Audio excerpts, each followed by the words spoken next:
Welcome, everyone, to our coronavirus update, the SBA loans, and understanding your tax ramifications. My name is Michael Tucker, President of Long Island Food Council. The LIFC would like to thank Markham for partnering with us on this webinar series. As we try to share the most current information and resources, everyone needs to keep in mind the fluid nature of this crisis. It's very important for businesses to communicate, share best practices, and work together as we navigate this unprecedented disruption in our specific operations. How this discussion will continue after this webinar, we have a lot of experts on this call, and we encourage you to share any information you have through the LIFC website, or you can email info@longislandfoodcouncil.com. For those of you who have questions, we'll try and answer as many as we can in the allotted time. If we do not get to your specific question, we'll do our best to get to you and answer as quickly as possible. The webinars and the downloads will be available on the Long Island Food Council website, and we encourage you to share this information. Please look for information on the next webinar focusing on food safety and restaurants. Our purpose in these webinars is to get companies, individuals, and governments to communicate. And with that, I'm going to introduce our panel. The first speaker will be Robert Pinchota, Long Island Branch Office Manager, U.S. Small Business Administration, SBA. Robert Pinchota is a U.S. Army veteran and West Point graduate, having served both as an enlisted man and an officer in the Military Police Corps and as a Foreign Area Officer. He has over 25 years' experience in business, both working within a Fortune 100 company as an entrepreneur operating his own small business in Connecticut. Rob has recently been appointed as Long Island Branch Office of the SBA. Rob's mission is to maintain and strengthen Long Island's economy by enabling and establishment the viability of small businesses and by assisting in the economic recovery of our community after disasters. Rob lives with his wife Cheryl in Northport and has 2 children pursuing careers in NYC and in Norwalk, Connecticut. Our second panelist is Kevin Gallagher, a Senior Vice President, Small Business Administration, SBA Division Head for Dime Community Bank. He joined the bank in January 2019 and is responsible for overseeing and building the bank's SBA Lending Division. Dime Community Bank is designated an SBA preferred lender by the SBA. Kevin has over 20 years direct SBA lending experience. Formed in 1864, Dime Community Bank is a full-service commercial bank headquartered in Brooklyn with 28 branches throughout New York with approximately $6.5 billion in assets. And our third panelist is Joe Perry, is Markham's National Tax and Business Service Leader. He provides significant tax consulting and compliance services to clients in various industries, including publicly traded, closely held companies with local, national, and international operations.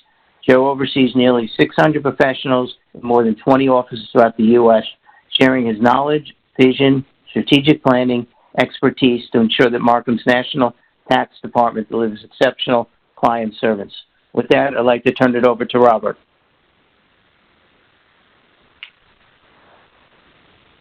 Good afternoon, all. I'm hearing echo. Is this okay? Yes, it sounds better now. Okay. I'm not sure if that was me or not. All right, folks. I'm going to address the SBA program as it stands right now for this particular disaster. This is an economic injury disaster loan. You're going to be hearing about other things coming out from Capitol Hill probably by the end of the day. But for right now, I'll address this particular program as you all are helping your clients in the various accounting needs. But this, we call it EIDL. Everything has to have an acronym. So EIDL, for lack of a better name, it's designed to help the business owners pay down fixed debts, payroll, accounts payable, and other bills that cannot be paid because of this disaster's impact. It's going to be handled much like a line of credit. So the approval goes up to $2 million if there's a need, and the client will not get a check for $2 million. Like a line of credit, during each incremental payout, you demonstrate the need, what you paid out, receipts, etc., and you will get a portion of the total approved amount at that point in time. So the term is up to 30 years.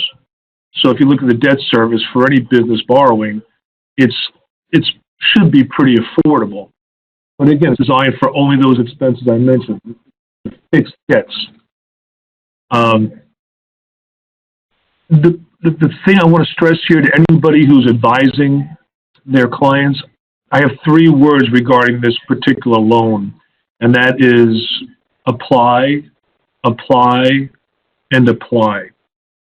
You don't have to take the money should you find something more beneficial in a week or 2. There's no fee for applying.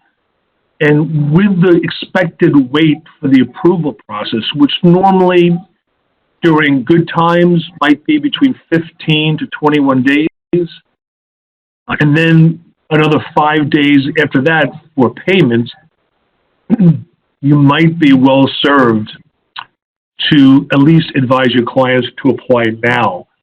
Now, if something comes off the hill that's far superior, then they certainly cannot accept payment on this particular loan and go a different direction. So this is just one element of a comprehensive way to help our small business community get well and stay well through this disaster. The key thing is when you're filling out documentation, paperwork for this, we highly recommend that people complete the entire application. Right now, and I should have prefaced this, right now the website is down, to my understanding. The entire process is applying online. As far as the application, well, first of all, you register, then you fill out an application, which is not too challenging, and you submit your documentation, such as your tax returns, personal financial statement, and your schedules. But it's all done online. However, the online portal right now is down for a couple of reasons. One of which is traffic. The other is cybersecurity concerns.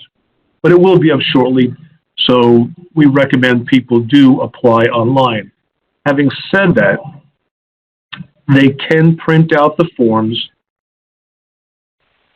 and send it to the Texas address of Fort Worth that's listed on the website, or you can contact your local Small Business Development Center or your local SBA office, or my number is located on the very first slide that you saw, and you can certainly contact any one of those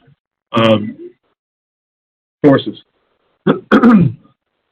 I am recommending right now people fill out the application hard copy with their documentation, stick it in the mail, certified mail now.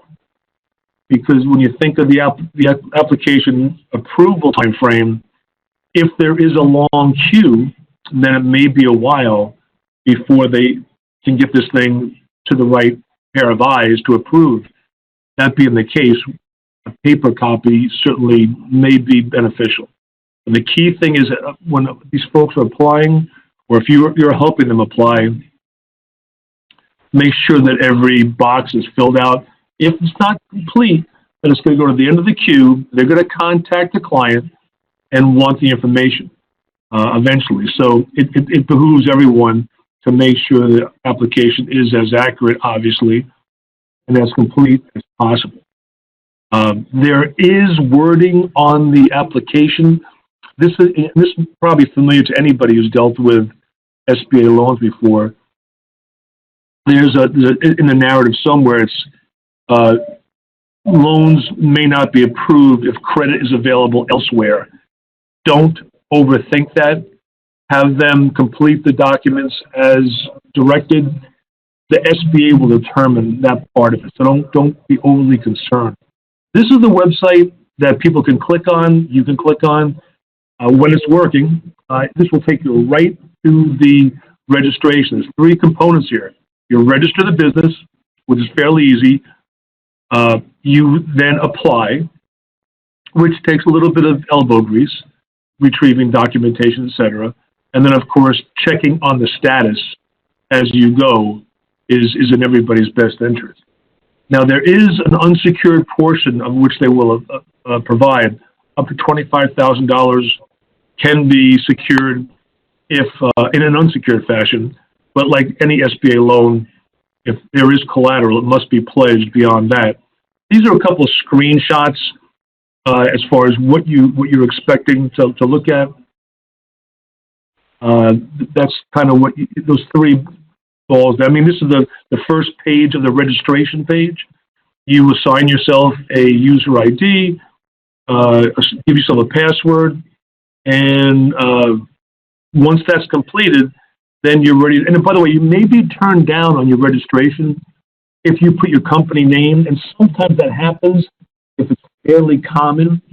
But all you got to do is for your username, put your company name down and put like a 1 or an A or something unique, because somebody may be in the system across the country that has the exact same name. That's the reason why you may get some kind of a pushback on that particular information. So what you see here, it's all fairly simple, and it's all done online. If a box is left uncompleted, it probably would not allow you to go forward.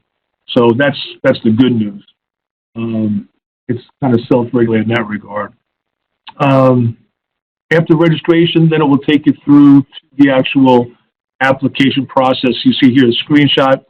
It sort of talks about this. And again, this is not overly complex. There are a couple of areas that I have received questions about. And normally it involves affiliated businesses, but it's just be complete, be thorough. Just anything you can put in there to get to the next step is what you want to do. So again, this is just, key thing here is you are applying for EIDL. That box on this screenshot is checked. Believe it or not, people will overthink this and put the check mark elsewhere. But this is exactly what we're talking about. EIDL, please just fill out according to this. And otherwise, it'll get bounced, and somebody's going to sit on it for a period of time, which is not, but people need money. Obviously, the sooner the better for this particular event. You can just move forward one. Just before I got on, okay, this is, anyway, the key thing here, I got to manage expectations here. I'd be remiss if I did not. There is a customer service number. It's listed here, the 800 number you see, 659-2955. There is going to be a wait, and especially when you get into the weeds with the application process. If there's something that you have a unique question about, or it's not working for you, the application, you need to call that number. Calling me, calling the SBA field office will not get you a faster response. You'll get the phone answer, but the precise information will come from that customer service number. I highly encourage you, keep that close to your phone, have them keep it close by, because that's, it's really vital. So one last thing, as I mentioned, before this event kicked off this afternoon, I did get notification there is going to be an express bridge loan pilot program that was inspired by the recent series of events, and that will be involving funds up to $25,000. I don't have any more information on it. Something is coming, but you should be hearing something very soon about an express bridge loan pilot program that should be available for all of us relatively soon. Again, this was prompted by the fact that the real small businesses don't have a lot of time to wait without the kind of funds we're talking about here, and waiting 3, 4, 5 weeks is not really a viable solution. So stay tuned for more on that. Stay tuned for more what's coming off the hill regarding this next phase of the stimulus package. My information is listed on the first slide. Contact me. These websites will all get you where you want to go. There is guidance online in Spanish, so it's listed below there. And the customer service number I referenced earlier, there also is a prompt as you go through the number. It will take you to Spanish speaking. There's also a number on the website for those with hearing challenges. So they're trying to accommodate as many people as possible. And I believe that's the end of my slides, and I guess we'll have questions a little bit later on. But I thank you for your attention. Thank you for all you do. You know, managing people's expectations are vital. I appreciate you serving that role, and I'll pass the baton. Thank you so much. Thank you. And we do have our first CPE word, which is update. So anyone who needs CPE for CPAs, please write that word down. I do have a few questions, Robert. So let's see. If AR and inventory is already pledged to our bank, will the SBA take a subordinate position? I'm sorry, can you say it one more time? Sure. If accounts receivable and inventory are already pledged to our bank, will the SBA take a subordinate position? That is a great question. I cannot tell you. I cannot tell you the answer to that right now, but I will find out for you. Okay. Do you know whether, similar to other SBA loans, there would be personal guarantees needed for this product? Yes. If the personal guarantee has to be in place. So up to $25,000, no collateral needs to be pledged. But beyond that, if collateral is available, it must be pledged. Great. I'm going to ask one more question. The SBA loan requests a FEMA number, so how do we handle that in this situation? Is requesting a FEMA number. Part of the challenge with the process of these forms are older forms from other disasters. Don't put the FEMA number. FEMA has nothing to do with this. Just bypass that if it allows you to. Okay. Thank you very much. I'll take a pause on the questions now. We can address some of the rest of them when we get towards the end so that we can keep moving. So I'm going to move us along to Kevin. Kevin, whenever you're ready, you can go ahead. Okay, great. Thank you. And thank you very much, everybody, for joining us. Obviously, these are trying times we're all going through, but the point of this is to give everybody as much information as possible so you can share with your clients and we can help, streamline the process as much as possible. I wanted to go about this a little differently, and obviously thank you, Robert, for your presentation regards SBA direct disaster loans. Those are loans that are made directly by the federal government. I work at Dime Community Bank. I head up the SBA division there. We provide, obviously, SBA loans for our purposes that are direct bank loans. So obviously the bank has been around since 1864. We're a New York commercial chartered bank, headquartered in Brooklyn.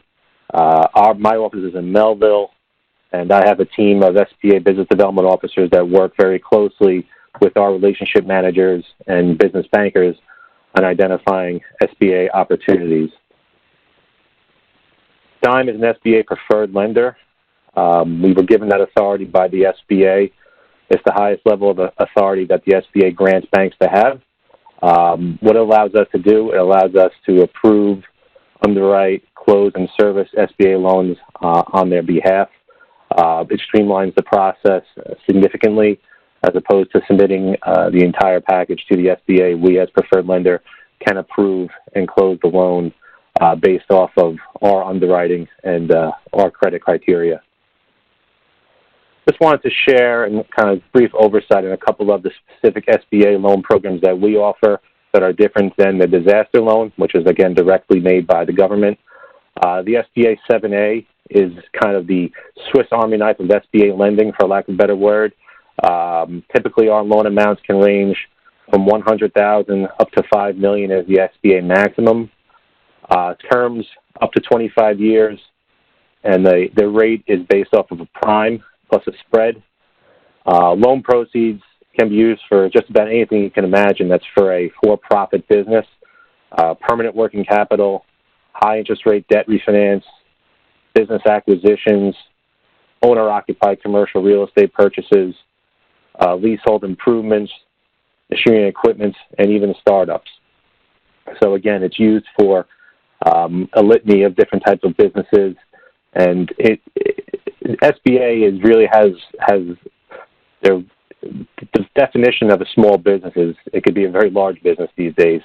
They used to have a small net worth and retained earnings type of a test. Nowadays, almost every business you can think of in our footprint will be qualified as an SBA small business loan. The other program that we offer is called the SBA Express, which is a line of credit. Again, this is different than the SBA disaster loan. Typically, the loan amounts range from $100,000 to $350,000. These are lines of credit, typically on a 5-year term, but we can go up to 25 years depending on the situation. Rate, again, is Prime Plus, and it could be used for anything similar that would be for the 7A as well. So what we're seeing a lot of borrowers do, they're coming to us and looking to refinance maybe some high interest rate debt. So we do a 7A for them for that capacity, and then maybe we'll do a line of credit, an SBA Express line of credit to help them with their daily borrowing needs. We're seeing countless borrowers come to us, and we're saving them significant money, especially nowadays with how low the rates are going.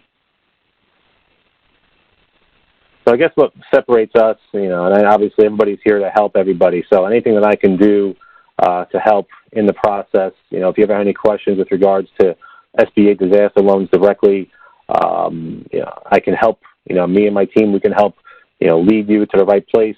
If it's a loan that, we can't help you with, we can try our best to help you with regards to SBA direct funding. But we do have a dedicated team of SBA relationship managers who are a single point of contact. And like I said before, we do move fast through the process. So the point of today was, again, just to let everybody know that there are options out there. In addition to SBA Direct, we as a bank, we're still open for business. We still want to see this economy grow. We still want to protect our small businesses. Unfortunately, this past 2 weeks, I've dealt with so many loan deferment requests. These are trying times, but we will get through this, and we are all here to help you get through that. So I just want everybody to know that we at the bank, we're here with you all. So my contact information was on the front page of the slide. Again, if you have any questions, if it's not direct to my capacity, I'd be more than happy to help in any way I can. And that's all I have for the slides. Happy to answer any questions.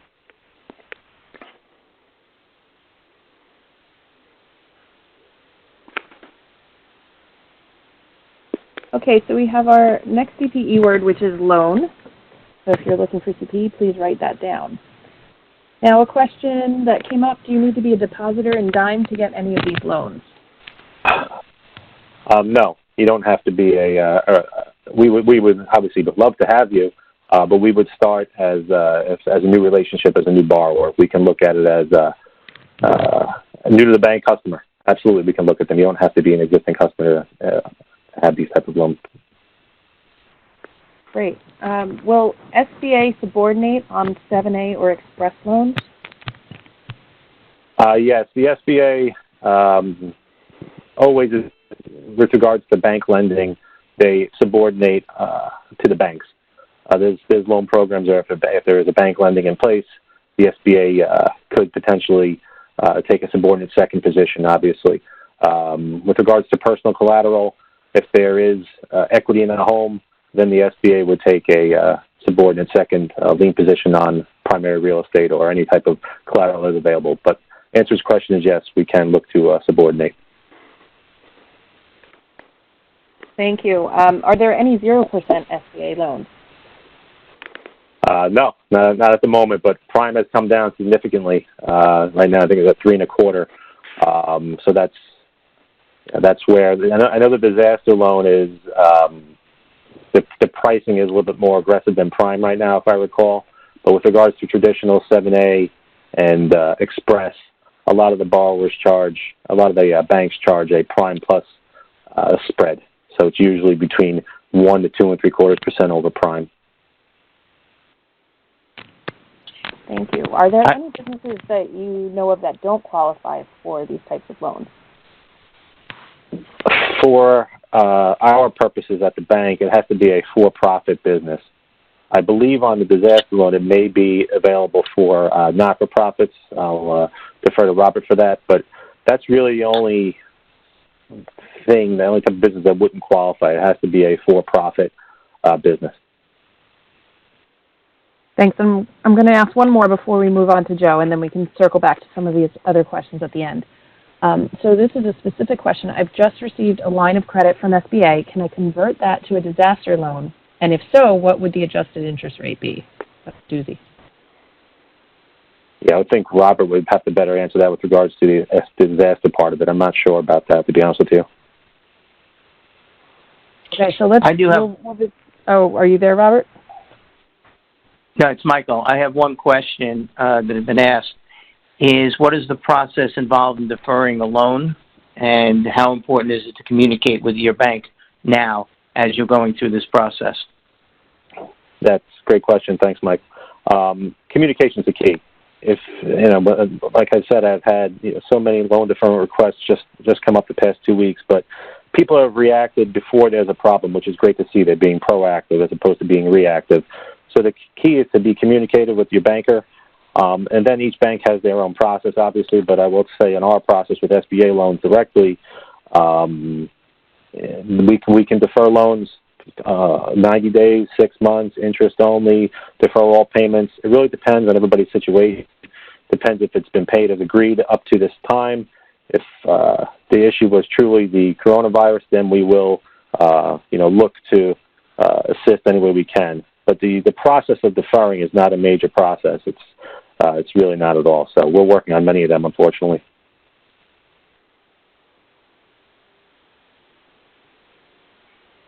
Thank you very much. We're going to go ahead and move on to Joe Perry now, and we will ask more of the questions when we get to the end of the program. Hi, everybody. Thank you for having me. Hope everybody is as safe and secure at home or in their locations at work.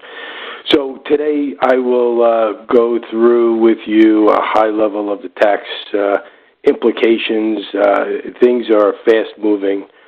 I will not have all the answers. Nobody does. It's amazing today.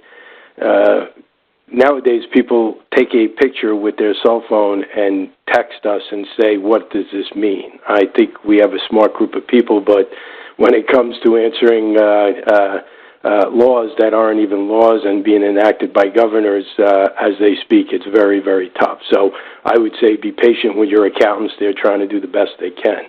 So today what I'd like to do is specifically go through some of the rules and laws that pertain to the food and beverage industry. I think it's very important to understand how it's being affected. But before I do, I want to go through some basics from an accounting standpoint. I think one is whatever you have to do to get you through this hump and stay in business is what you need to do.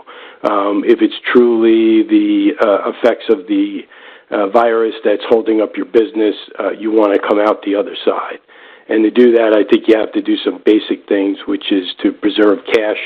That may include, something like making sure you're not paying your payables as quickly, although pay your accountants quicker. Kidding. And make sure you're reducing your cost. And we could go through that real quick. But the biggest cost is payroll. So I think there's different things you can do relative to payroll, which interplays with the laws. Generally, you can, non-performers, you fire people. When it's good times, you carry people that you would normally not. The other is to have people lay them off, and with the hopes of hiring them back. That's probably in the lieu, like a furlough. And the other is to potentially have pay reductions. I know some companies are mandating pay reductions across the board, so that way they don't have to let people go, be able to keep them employed, and then be able to help them when things get back in business. Everybody's going to want to go have a drink after this is done, so hopefully that'll boost business.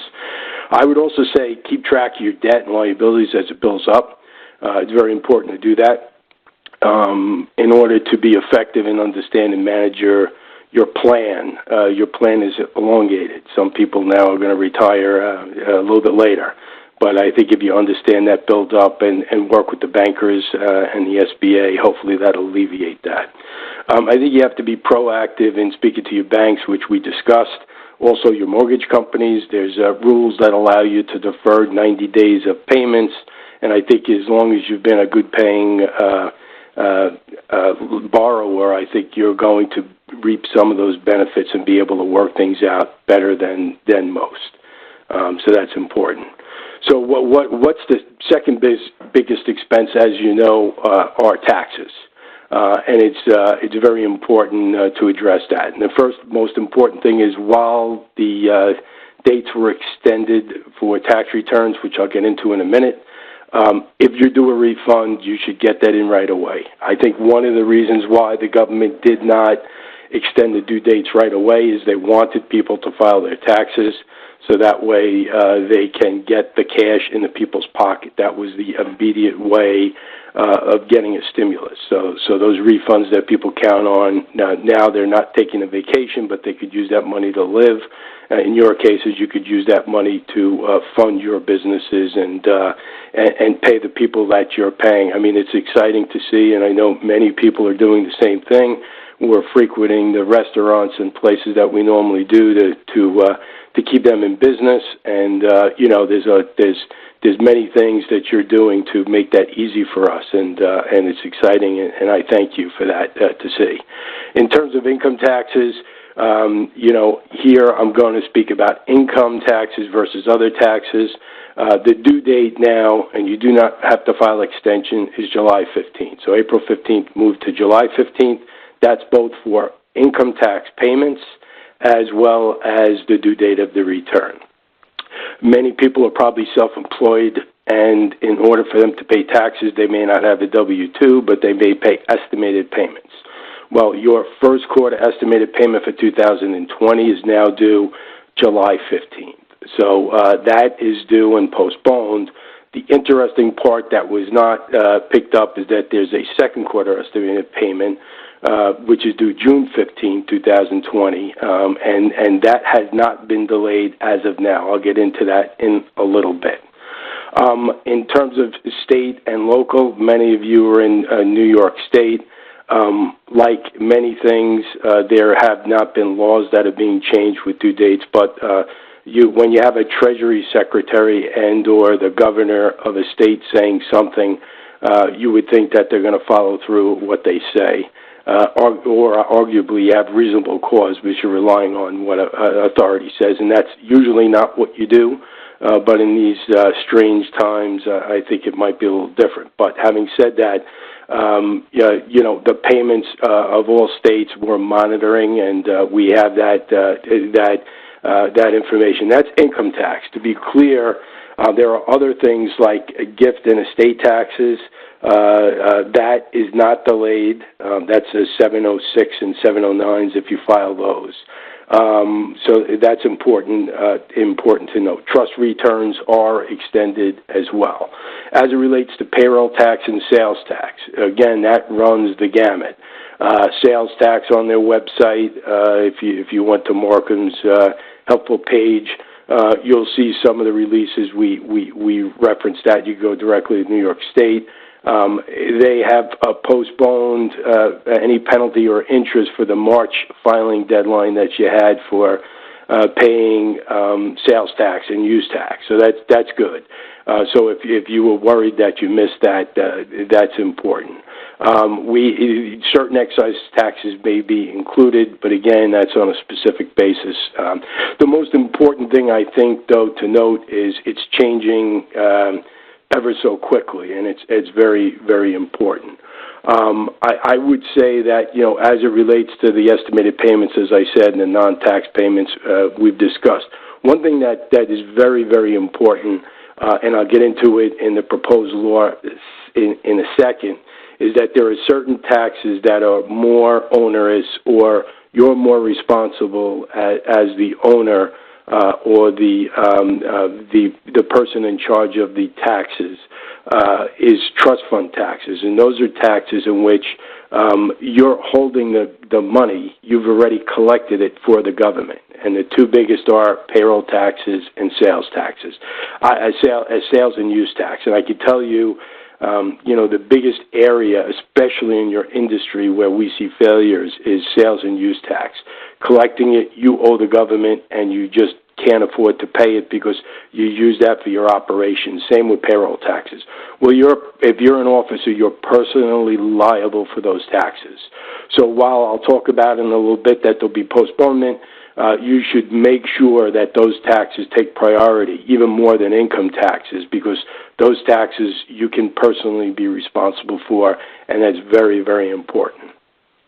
In many cases, if you were always paying on time, for Markham clients, we were able to reduce penalties and sometimes interest, rarely interest, but penalties. If you had reasonable cause. Okay, one situation is you have an accountant that you had for 20 years. Let's say it's before a due date, and unfortunately he passes or she passes away.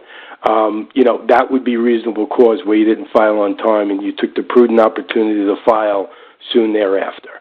We've had situations where we've got reasonable cause. In my personal opinion, and this is my personal opinion, not based on law, I'm not sure what's better than a reasonable cause than a worldwide pandemic where people are forced to stay home. So what I would say is, while it's not law, please don't stress. Okay, speak to your accountants. Be effective in what you think in terms of working out due dates, deadlines. You can't get to your office because you can't. People aren't there. Don't stress over that. I think speak to your accountants. I'd be more than happy to help in any way we can. But I think reasonable cause will be a way out of penalties. Definitely, interest is always questionable. But in sales tax, in their release, for example, it was penalties and interest. So I think the government wants to have you operating and moving forward. So I think that's very, very important. Let's talk about some recent events. I'm sure, the bill isn't even written and on the website as of a couple of hours ago. A couple of things that is in the Senate bill that everybody's hearing about is, one, for individuals that make under $75,000, there's going to be a credit of $1,200 that they'll receive. And they say it's a check, who knows, but that's one. If you're a family, two taxpayers, it's under $150,000, you'll receive $2,400. There's a phase out, I think, if it's over $100,000, but I don't know the interplay how that works. Again, we don't have the rules. Also, there's $500 per child, so that's good for a family of four. They could potentially get up to $3,400 of immediate cash, and that's helpful. In addition, unemployment has been extended up to 4 months, and they included the max of $600 per week. The thought here, I think, is that people are unemployed. They want to keep them paying their bills and doing what they need to do, and that they will be quickly employed if we do have a V or a U-shaped recovery, which everybody's banking or counting on, which is very, very important. I think when you look at some of the other things that are in the bill, I think there could be some other things that are going to change. Interest. There's a lot of rules that were changed relative to the the tax law that just passed a couple of years ago, the Jobs Act. Interest was limited to 30%. I think that's going to increase to 50%. I think NOL carrybacks were limited to $500,000. In the law, there's a 5-year NOL carryback, which is great, not only for the year 2020, but based on what we see, it's going to be 18, 19, and 20. That's exciting because I think to the extent you had losses, or if maybe, for example, you would have taken an R&D credit and you didn't because that was going to put you in a loss, maybe there's certain things that could help you that with the proper planning, you could get even more money in your pocket. There'll be acceleration of the corporate AMT credit, which will be helpful. Qualified improvement property, which probably affects many of your businesses. There was the ability to expense, except for these qualified improvement properties, which many restaurant owners and food and bev industry people have expensed, and unfortunately, you weren't able to expense it for tax purposes. You had to take it over 15 years. It was a simple fix. They knew it was wrong when the law was written, but politics got in the way. I guess politics are out of it, and it looks like they're going to fix it, which could fix the past couple of years. So there's opportunities there. There'll be the ability to defer an employee share of Social Security. I think what they're thinking of is that portion, and again, this is where you could get into trouble, that portion can be deferred and paid over 2 years. So, which would be 2021, 2022. It might be 3 years, I'm not sure, but it's probably based on percentages of what you'd pay. So again, you still owe it. That's where you get into trouble, but they're helping you with your cash flow today, which I think is important. Another good one is the waiver of the 10% premature withdrawal from qualified plans for corona-related issues. So that's a way that you could take money today. I also think there's going to be a plan to pay it back over 3 years. So that's good. You could take $100,000 out, pay it back over 3 years, and you won't pay any taxes or penalty. Again, that's a way of doing that. The problem with that is you want to make sure of your goals and not necessarily sell things in the market. That's why you got to speak to your professional advisors. I hate to see you take money out when the market is down, and then all of a sudden it doubles, and essentially it cost you, well, you had use of the cash, you lost that. Now, everybody's different. Again, go to my first rule. You got to stay in business. You may not make a difference if that's what you need to stay in business and keep you going. So hopefully that's important. So there's going to be a bunch of other things as well that's going to come into play. I think there's also going to be the forgiveness of small business loans, where if you keep the people employed, you'd give those loans back over time, and it would be forgiven. So it then turns into a grant. So if you're given $100,000 today, you would benefit from that. As long as you keep the same number of employees or more, that would be forgiven. So more rules to figure out and come along on that. I'm sure everybody will be interested to hear that. The next area that I wanted to cover real quick, and this is a very complicated area. This is the Family Leave Act, which is non-tax provisions, as I say here, family leave and sick leave.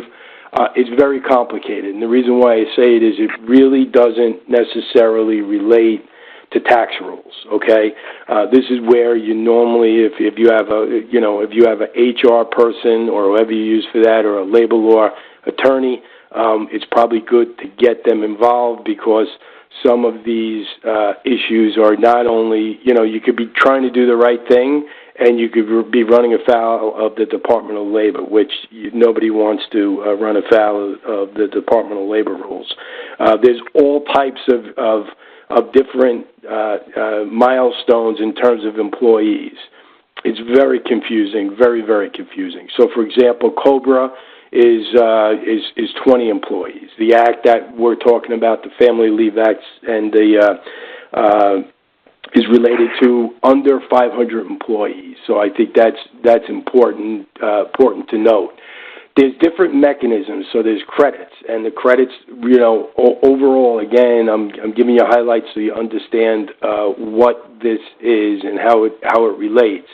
The credits really pertain to whether it is a deemed to be paid paid leave and sick time, or otherwise. Okay, so I think it's important to understand if it's family leave or if it's sick leave. The credit is higher if you're sick. If this is the way I remember it, if you're taking care of family, such as you need to be home with your kids because they're out of school, that leave is less of a credit than it is if you're actually sick with the coronavirus, and that's what they try to do.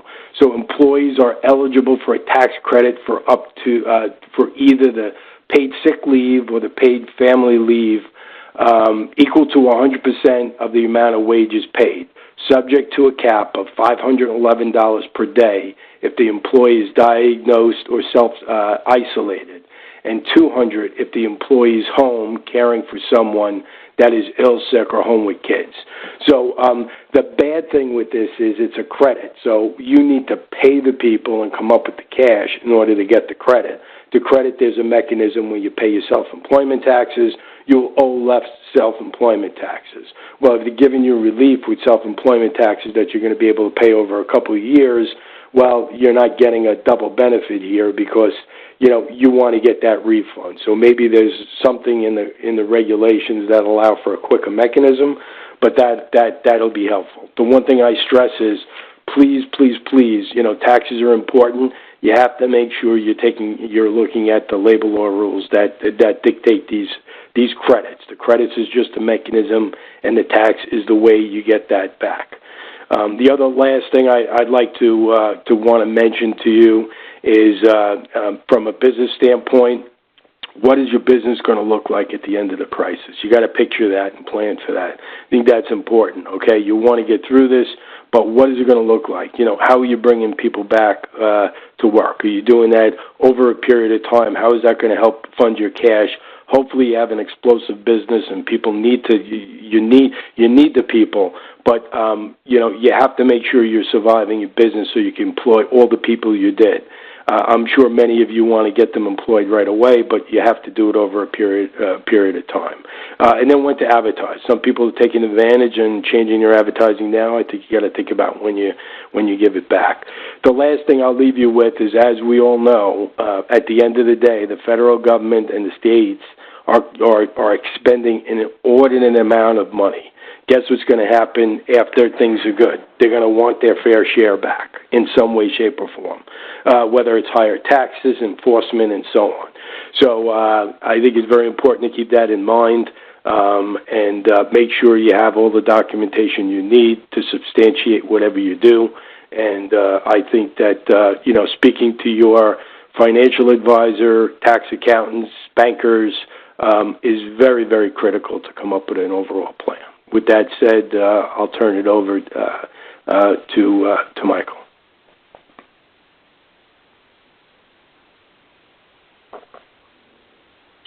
Erica, is there some more questions that we have? Yes, we do have some more questions. We have a little time. Sure. Let's see. Monthly sales tax has not been extended, is my understanding. Is this correct? That's correct. It hasn't been extended as of now, but I would suspect that there's going to be some more guidance coming out. If you go to the state state websites, they will indicate that. So I'm referring New York, but every state and every jurisdiction is separate. But it's not as of today. It only was the ability to not pay penalties and interest for the March 15th filing. Thank you. And then how about real estate taxes? Those are coming due soon. Yeah, real estate taxes are, it's an interesting question. Usually you're either going to pay them directly and or you're going to, your mortgage is going to pay them. So if it's through your escrow, you can't necessarily control that. That's going to be based on locality. I have not seen anything that at this point is doing that. Now, if you're speaking to your bank and you're deferring payments and it's in an escrow, I think by that nature, you're not making those payments. But if you're paying those directly, right, because you're a business owner, I have not seen anything on that. You're going to have to look at your local township. Thanks, Joe. This question, I believe, is more about the SBA, but I'm not 100% positive. Can employers cover a portion of their own salary with any of these programs?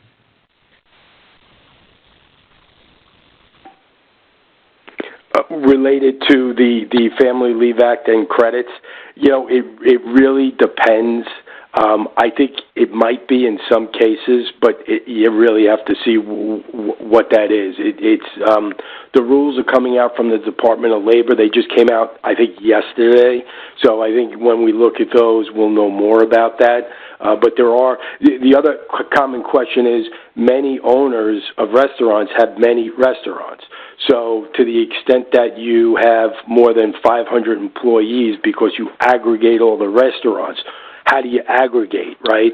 So the ACA, which is the rules that just passed, have different rules, and the Department of Labor rules are different. The Department of Labor rules are basically, do you have common HR? Where the ACA rules are, do you have common ownership? So those rules that just came out last night should be able to answer those type of questions. So we'll have more for you on that. I just wanted to chime in quickly with the third and final CPE word for those who are looking for CPE. It is taxes, TAXES, taxes. And we did get a request to show the first slide again with the contact information. So I'm going to go back to the beginning for that. In the meantime, while I'm doing that, this question asks, what is the probability of a rent freeze for restaurant operators who are forced to close? Is this force majeure that would excuse rent payments?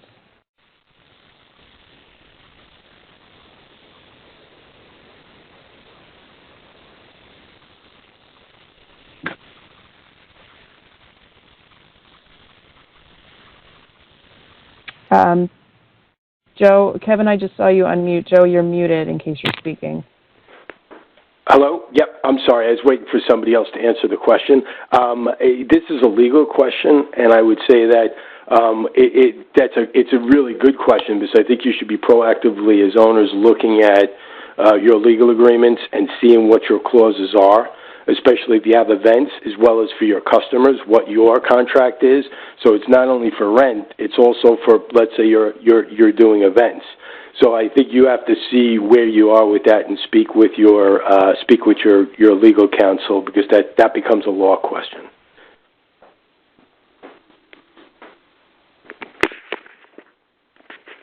Thank you. So next question.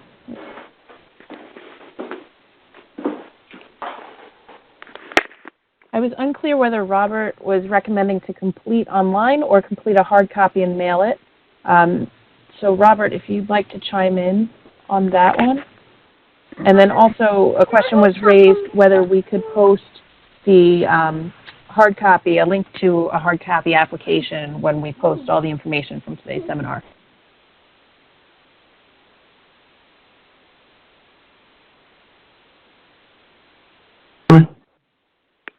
All right, so my recommendation is apply online without question.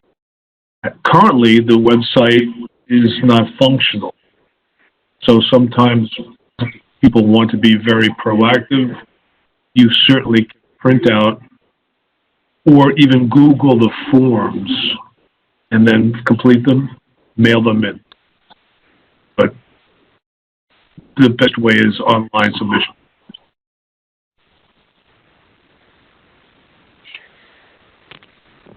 All right, thank you for that. Next question that we have is, let's see, is the federal 80 hours of sick pay leave mandatory for an employer whose only 2 employees stayed home because schools are closed? This is where I think that if you're under 50 employees or even 10 employees, there's there's different rules. So it's actually in 10 people, immigrants, increments. So I believe if employees with 10 or few employees and their net income is under $1 million in the prior year, you must provide unpaid sick leave unless they're isolated and quarantine is lifted. So employees who are eligible for paid leave and short-term disability. So you would, I'm not sure if you would or would not. I think if it's just two and one yourself as the employee, I'm not sure you're obligated to do that. But I'd have to get back to you on that one. Because when you're under 10, it's a different rule than when you're over the 50, which is the threshold mark. And the problem is you got federal rules, and I got to know which state you're referring to. So New York State is the one that breaks it into 10, between 10, 0 and 10, 11 and 99, and more than 100. So I would need to know the state, and that's why these rules overlap. It's not necessarily income; it's more employment law rules. Thanks, Joe. Do you have to take a loan direct with the SBA in order to have borrowed money for payroll forgiven? How do we confirm that payroll paid to employees retained will be forgiven?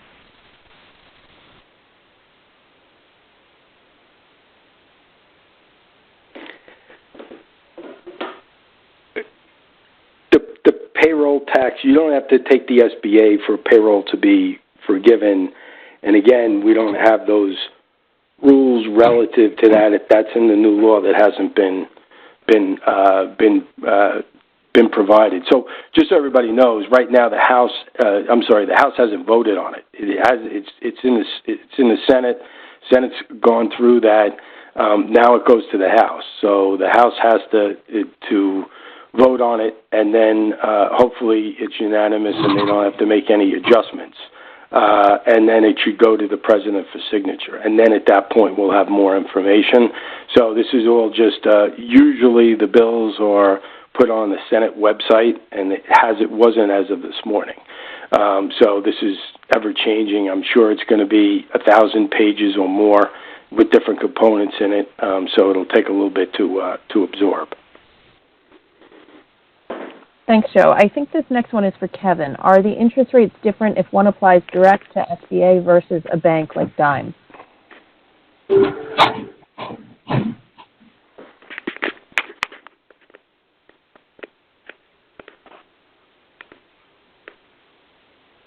Kevin, I see that you unmuted, but I don't hear you. Oh, okay. I'm sorry. Is that better? There you are. Yep. Okay, sorry.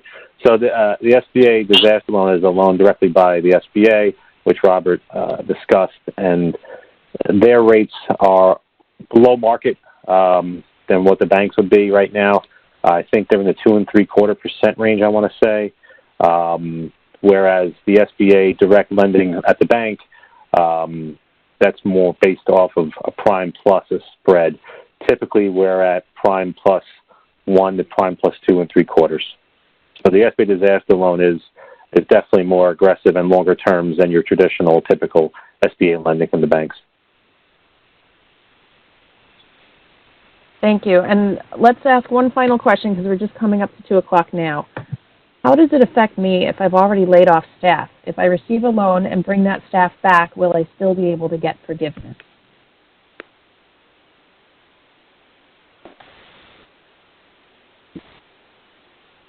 Robert, I don't know if you know anything more than I do relative to that because it hasn't been written. What's the milestones that they look at when the law passes? Do you know?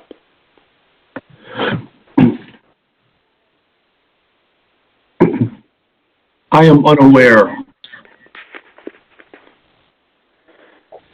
Yeah, that's what I assumed. Again, it's hard for us to comment on it.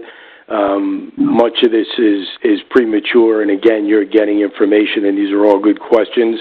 I know we discussed that Michael Tucker will take every question since it's being recorded, and we will assure you that we will answer those questions as soon as we know them. So please keep them coming to Michael and the association, and we'll get them to you in good order. apologize for not having all the answers, but I started by saying that all of us on this call were going to be unable to. If it was 6 months from now, we'd be in a better position, so I do apologize. No, thank you. So it is 2 o'clock. We are going to try to stay on a little longer so those that have questions can post them. And we'll see if we can answer some of them. But in the meantime, I would like to thank our panelists, Robert Pichota, U.S. Small Business Administration, Kevin Gallagher, Dime Community Bank, Joseph Perry Markham, our hosting partner Markham, and remind everybody to look for our next webinar on food safety. So stay safe. Send any questions or updates you have, either right now through this webinar or to info@longislandfoodcouncil.com, and we will get you the answers. So in the meantime, I guess if there's some more questions, Erica, we can maybe ask a few more. We have a few more moments. Sure. So let's see. If employees are voluntarily staying home when work is available, how does that affect their eligibility?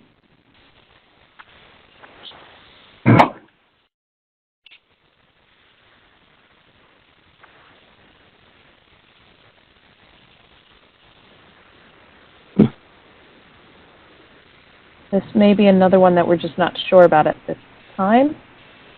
Yeah, that would be more, I think, directed toward the disaster loan. But I don't see why that wouldn't. If that's the question, I don't see why that wouldn't be eligible. Not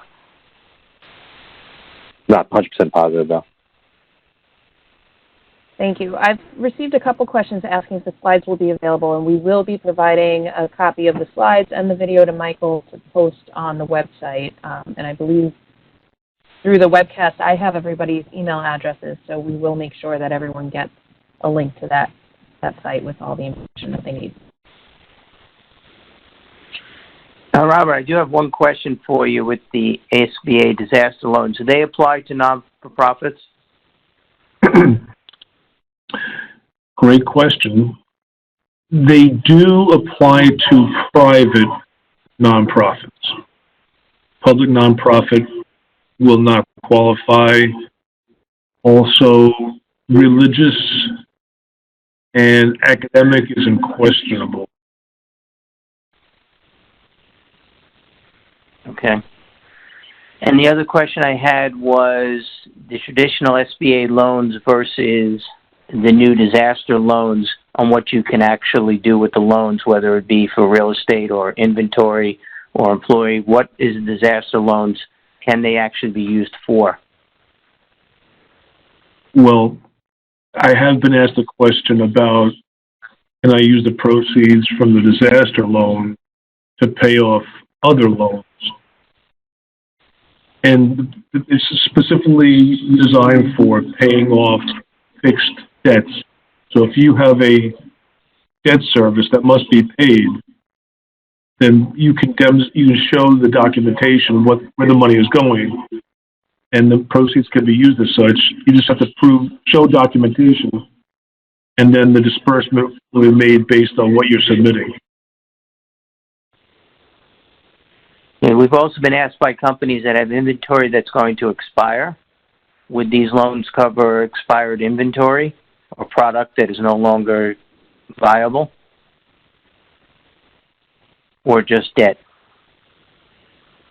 It's for debt and expenses that cannot be paid because of the economic disaster. So if you've got to pay on inventory, these proceeds, just document that, and these proceeds can be used. Okay. And the other question that comes up is, if I have another SBA loan, let's say a Sandy loan, and I'm on the hook for $1 million,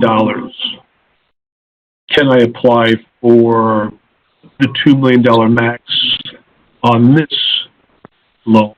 And the answer is yes. This is a standalone event. Doesn't matter what you have elsewhere. Erica, is there any other questions now that we can answer? Yeah, there are two questions that I think are for Robert. So one person asked, if I already mailed an application, should I fill it out online as well? And another asked, can you apply both ways, mailed and online? The SBA answer is apply online. My suggestion is if you have something in the mail, I would apply online. Also, force them to kick something back. And you had said that currently the online system is down. Do you have any idea when that might be back up? I don't. I fully expect resolution in the next 24 hours. They were working last night from like 6 to midnight, and I'm sure they're working on it now. As I find out, I will make it a public knowledge on Twitter, and I'm sure you'll see it elsewhere posted. Are tax documents required for filing for an SBA loan? And if so, since 2019 is on extension for some people, or we're not filing them yet, what should be done in that case? Yes, you need to have your current tax documents submitted. If you don't have 2019, ideally submit a P&L, something to demonstrate your cash flow.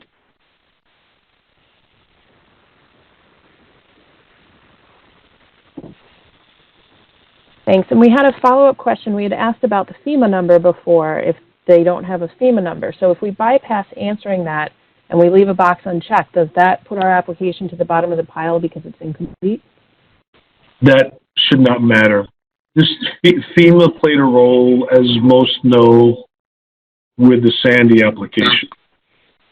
Some of the forms online, I believe, are remnants from other disaster loans.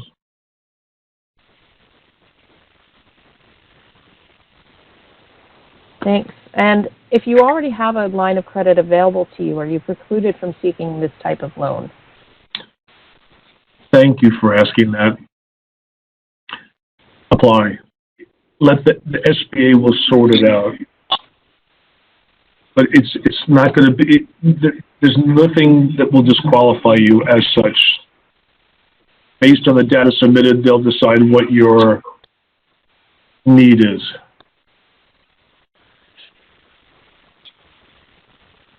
And I guess this is a similar question, but if I have sufficient cash on my books, will that cause my application to be turned down?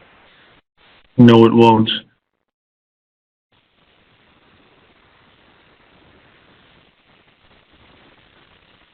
And then, do we know yet if there's a disaster declaration number for New York? There is. New York is, if you could go on the website, you would see that New York as a state has been declared certified for this loan. You don't need the document number, but New York was certified as of, I want to say, Thursday or Friday last week.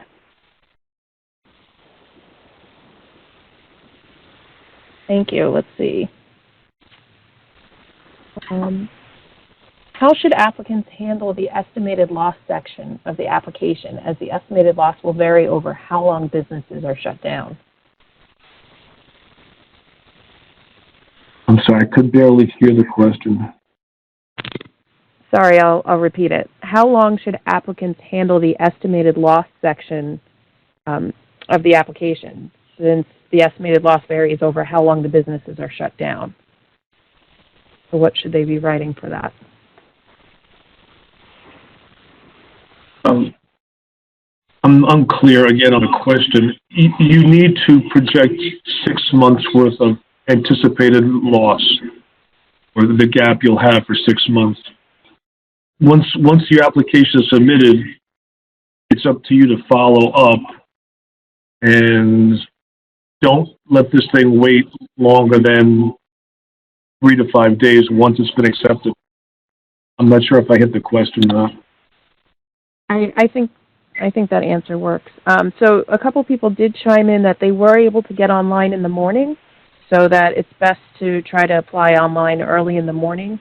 It seems yes. like there's less traffic. Early morning, late in the afternoon.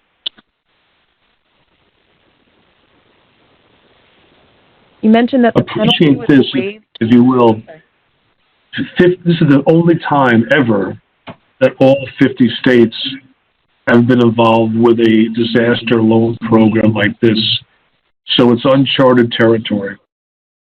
The wait lines, I understand, are frustrating, and the processing time might be more than we'd like, but this is a brand new experience for all of us.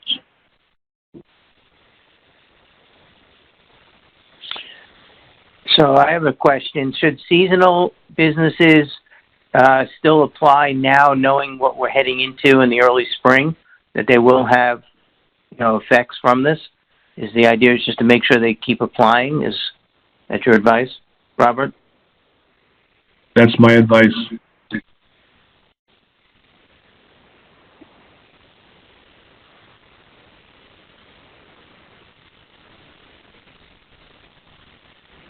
So the disasters that are currently listed on the SBA.gov site are on coronavirus declared by other states. Will there be one declared by New York, and will we need to amend the application? I'm not sure what site you're looking at, but New York is on there, and it lists all the counties of New York. So initially, we were listed with, I think, Connecticut. There were only 3 counties initially listed for New York because we were included on the Connecticut line. But now there's a separate New York line, and I believe all the counties are on there.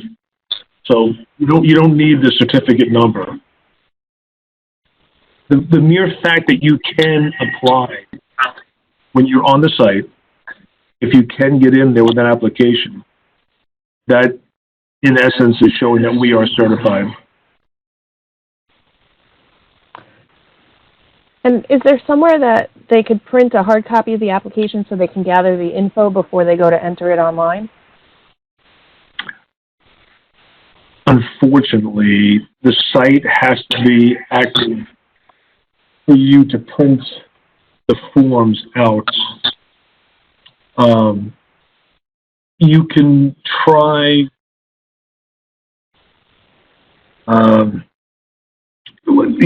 think it's disasterloan.sba.gov is what you go to. Or you can Google the following forms and print them out from whatever Google site and use that as a worksheet if you want. It's SBA Form 5 or SBA Form 5C. You'll need a tax information authorization, which is IRS Form 4506, T like Tango. You'll need complete copies of your most recent federal income tax return.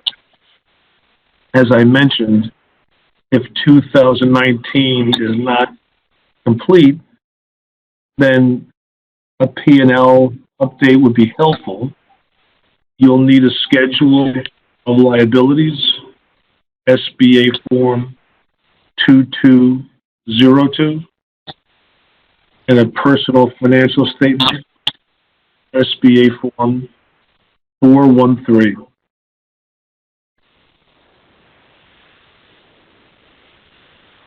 All right, I have 2 final questions I'd like to ask. We may have missed some questions here and there, so I will be supplying the questions to the speakers to respond to everyone that we may not have gotten back to yet. So the first question I wanted to ask is proprietary or confidential information included as part of the application process protected?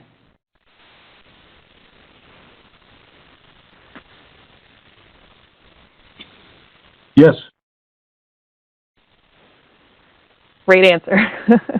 And the last question is, if I have restaurant clients who are planning on opening in the next 60 to 90 days, are they eligible for help despite that they have yet to open? That's a great question. My suggestion is apply.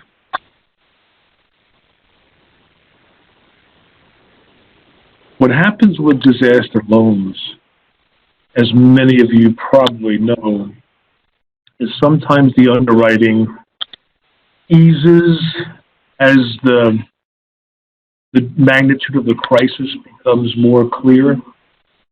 For businesses that haven't opened yet, it's going to be a challenge. They have not demonstrated the ability to generate cash flow necessary to pay off the debt. But I still encourage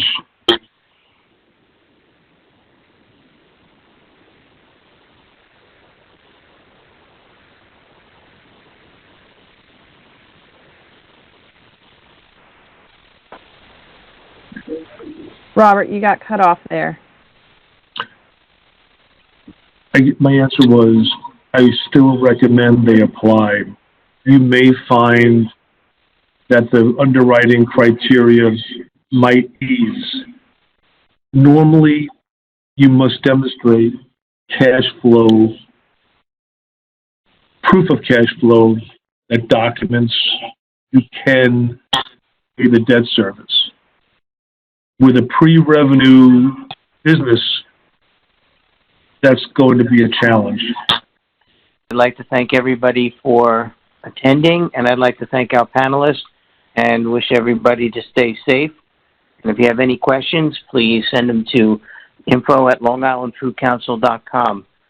Have a great day. Thank you. Thank you.